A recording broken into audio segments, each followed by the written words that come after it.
aka Eileen Little Crofter. Additional information about this show, Artscast, and everything in between can be found on my website, EileenLittleCrofter.com. Hey everyone, sorry I've been MIA. Honestly guys, last week I kind of needed actually the week before, needed just a mental vacation. The second week I got sick, so sorry about that. Still no word about computer issues. Hopefully, I don't know. I wanted to start making some videos, looking into trying to figure out a new app. I think I got a line on one, but I don't know if I want to pay a monthly fee of $9.99. I don't know. We shall see. Filmora is just, it's great, but it's just, I don't know, I don't know how to explain it. But, anyways, moving right along. Alright, so let's talk about Ghostbait. That's what the show is going to be about. Let's talk about Ghostbait. I've been trying to give the show the benefit of the doubt, but there were just certain things about the show that I like and kind of anger me at the same time. It's kind of weird. I like the fact that they give the people the power, help people with the power to take back their homes. But at the same time, I kind of feel like there was two different cases, and it kind of angered me a bit. So last night's case was, the first case was about a homeowner and her daughter, and her son had just recently moved out. The homeowner's son just recently moved out. Both her children were dreaming about a man in the closet. There was some tragic things that happened on the property, and the part that angered me about what was going on was that in the middle of her ghost session, which honestly I really do not love the creepy burlap hoods. I think that they just add to the creep factor and they make people nervous, and I think that is stupid. Sorry. Not sorry. in a sense. I kind of feel like any old blindfold would do, personally.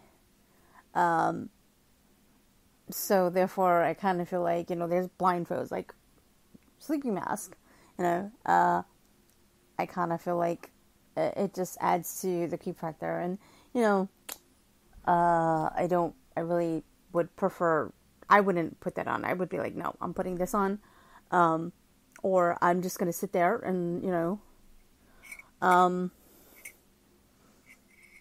I kind of feel like if a spirit wants to make contact with you, regardless of if one of your senses is taken away from you, I kind of feel like they're going to make contact. And at one point, the spirit was making contact. There was some type of audio that I think would have been important to the case. I kind of felt like there was no analyzation of what the spirit said. Apparently, it created enough energy through their devices that you can hear it, and therefore I kind of felt like that would have been really good to have heard, because apparently it went out of its way to say something, and so I kind of felt like they should have done a better job. In my opinion, they should have done a better job to analyze that particular audio clip, if they had gotten it on some type of a recording device. I kind of feel like during a Ghostbait session, they should have the cameras and everything, and also a audio device on the particular person, so that in case the spirit is trying to communicate in a verbal fashion, that they can get their message across as well. Because you don't know what the next step could be, and if you need additional help in terms of removing that spirit, because the spirit could just say, forget you, I'm not leaving, and I'm gonna continue what I gotta do. This is my home, yeah. I just didn't like that. I kind of felt like they should have, in my opinion, unless it was just a hoax, and I'm getting mad and upset about nothing, which it is what it is, right? Anyways, coffee. Yes. So the second case, I have a gripe with the Ghostbait team and the poor young man's father, I mean, not father, family, I kind of feel like the three of them were like pushing him to get him ready for ownership of the business or to take over the business. And I'm sorry, I'm gonna give a lot away about this episode last night. The young man, my heart went out to him because I know what it's like to be scared. Like, fear is a very powerful emotion. And when he was in this closet, I'm like, oh my God, like, please tell me he's not gonna have a heart attack. Like, please tell me he's gonna make it out of this episode okay. Like, I was so frightened for him. And if he's an actor, oh my God, he was so good because I was so angry last night. So, okay. So, they have this restaurant. They have a couple of restaurants. They also hinted at a haunted house. Their father's haunted house. I don't know if he still lives there. I guess the parents are divorced. And the stepmother was sick. And they need to move to Florida because the warmer weather helps her. And that there's nobody they can trust besides their daughter and their son to take over the business. And he has to be there for closing.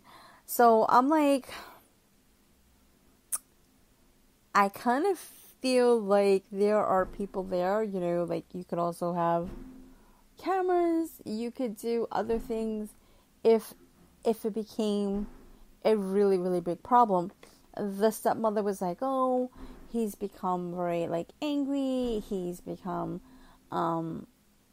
like, we can tell that he's scared, and that I won't leave, but then you have the father saying, no, we're gonna leave, we gotta leave, you know, and he needs to just man up, and I'm like, dude, like, if you lived in a haunted house and you already know that your kids have been exposed to that and it frightens them to heck.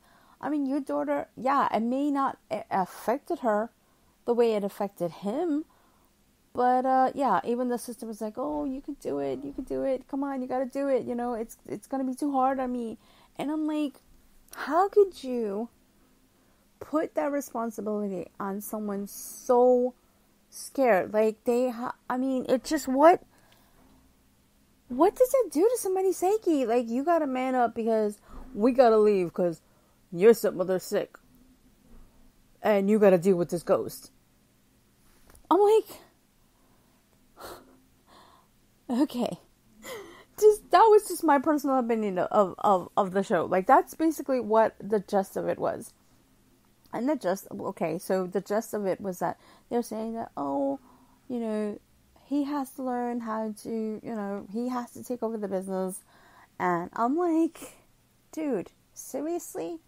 Like, how do you... Okay, so Tina and Bob dismissed because they're not there for their haunted house. But they are there for the haunted restaurant. Okay. So, the restaurant apparently is haunted by a spirit that's basically chopped up. You never get to see a full apparition. And the reason being is because apparently there was a cemetery that got carved. They said that an accident happened or they didn't have the right map. And some... supposedly, and I'm like doing my hand quotations over here like you guys can see me, supposedly,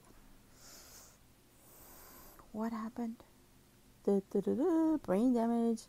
Somebody's got, you know, like discombobulated or whatever the case may be. So there was some type of accident or mistake that was made, and so now the spirit is upset and roaming the neighborhood. So yeah, so they said that it could be possibly. I kind of felt like, okay, this was a spirit that definitely needed some type of closure or some type of help. But they're basically letting Tucker, you know, ease into every day trying to get him to learn how to deal with the spirit. But beforehand, let me kind of rewind this situation. Tina went into that refrigerator and the thing pulled her hair. And as I'm seeing Tucker, the son's owner, go into this thing, I'm like, you guys are leaving. What if this thing touches him? Like, that's gonna just send him over the edge.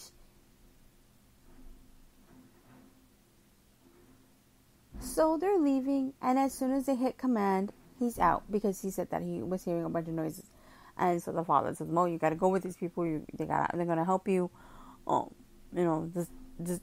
Just kind of like giving him some type of pep talk. But I kind of was like, in my mind, I was like, I feel like he was kind of shoving, get in there, man up. That's kind of the feeling I got out of it.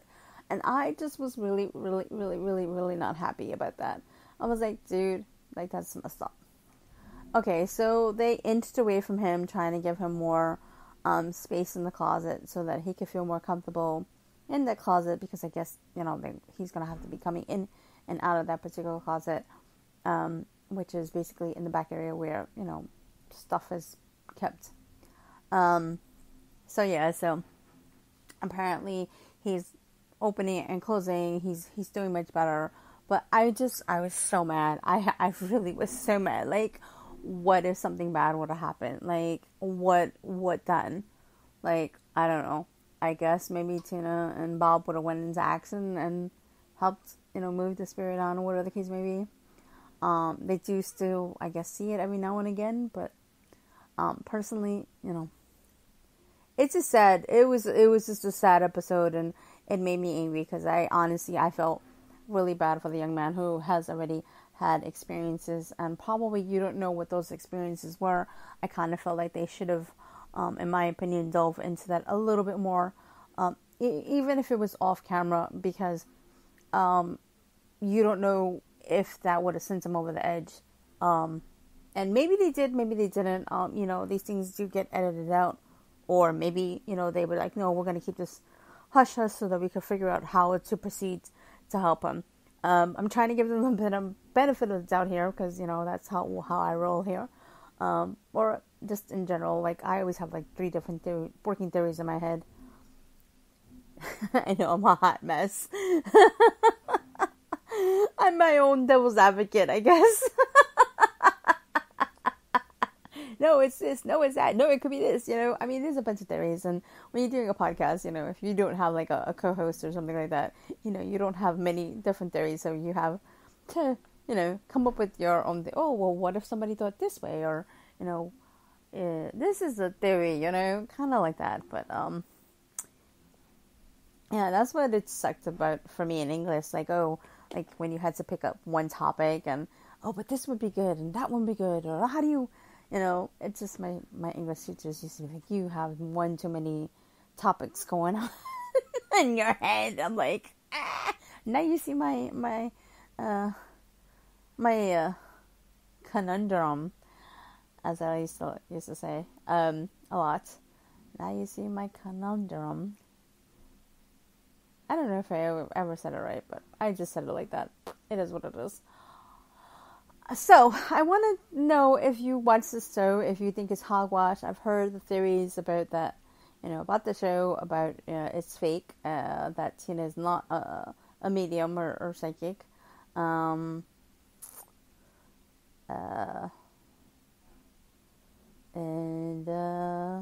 so that's about it. I would like to hear your thoughts, opinions about this, and let me know in the comments down below, or you can always email me. My email address is eileen@eileenlovecraft.com. Thank you for listening, and don't forget to like and subscribe and share if you can. All right, thank you guys, and bye for now.